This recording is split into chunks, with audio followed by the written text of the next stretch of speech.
No one else can touch my heart like you.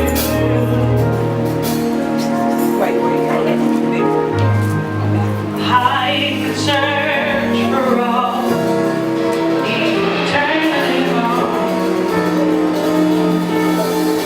and find there is none like you.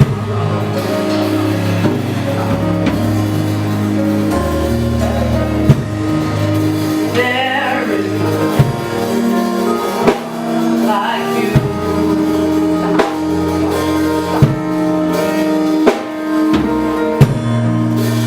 No one else can touch my heart like you.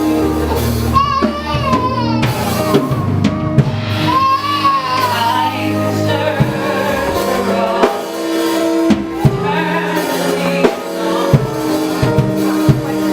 and find there is none like you. Amen. Some people say that. Pastor, why you do that? That picture of that's my way. Bring me in. Who knew? Best way to bring me in is to sing my songs.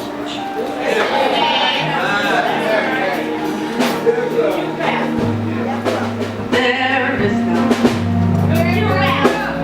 like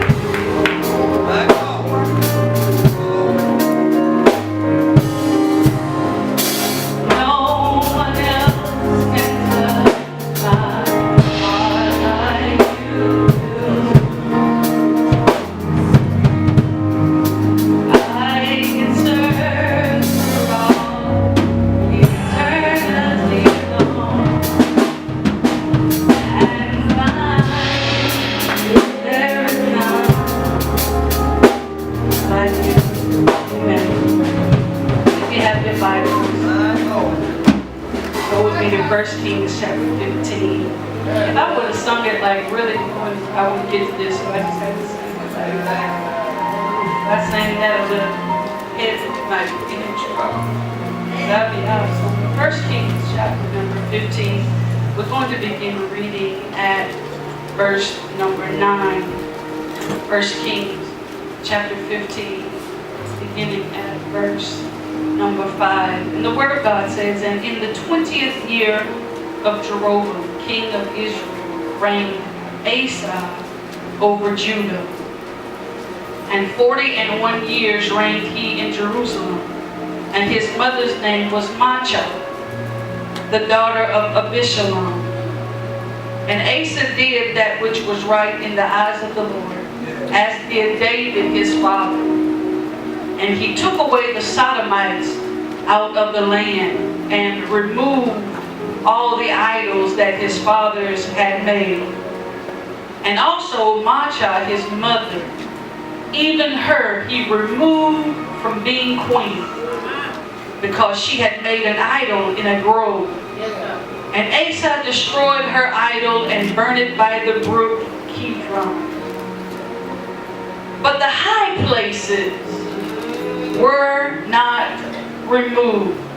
Nevertheless, Asa's heart was perfect with the Lord all his days. And he brought in the things which his father had dedicated, and the things he himself had dedicated into the house of the Lord, silver and gold and vessels.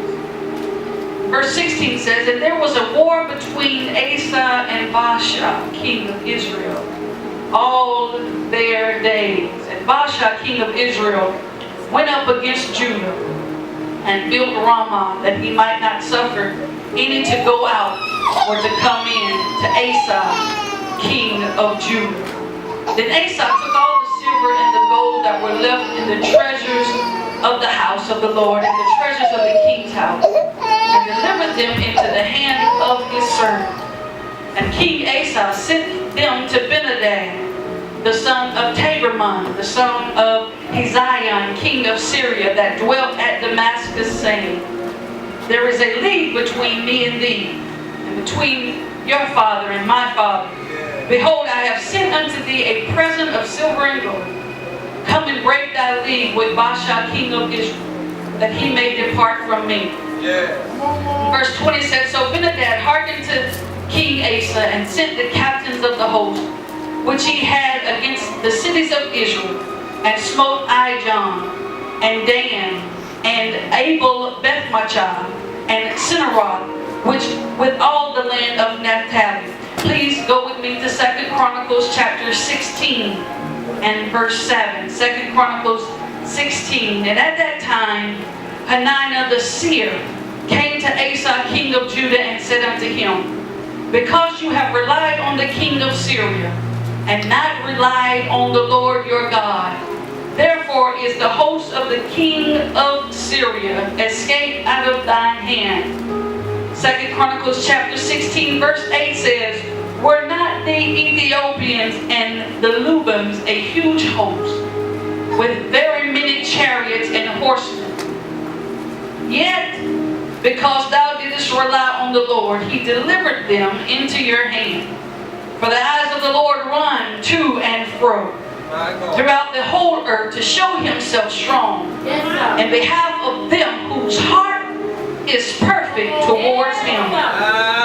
Herein thou hast done foolishly. Therefore from henceforth thou shalt have wars. Then Asa was wroth with the seer, and put him in a prison house, where he was in a rage with him because of this thing. And Asa oppressed some of the people the same time. And behold, the acts of Asa, first and last, lo, they are written in the book of the kings of Judah and Israel. And verse 12 said, and Asa in the 39th year of his reign was diseased in his feet, until his disease was exceeding great. Yet in his disease he sought not to the Lord, but to the physician.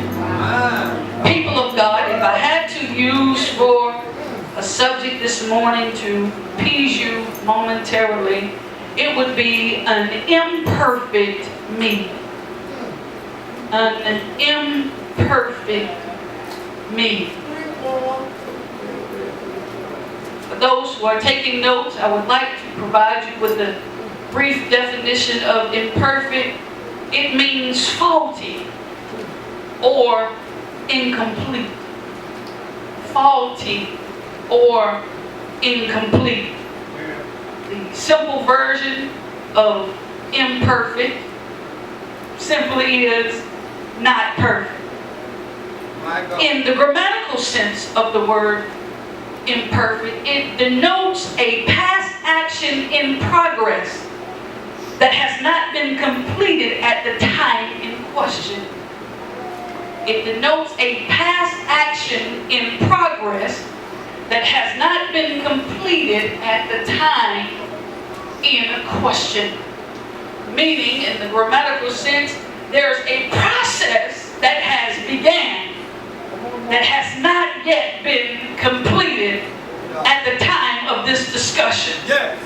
What do you mean by that, Pastor? There are a lot of people like me in here today are an imperfect me. There are a lot of us that God has began a process in our life that we have not come to completion at the time of this discussion.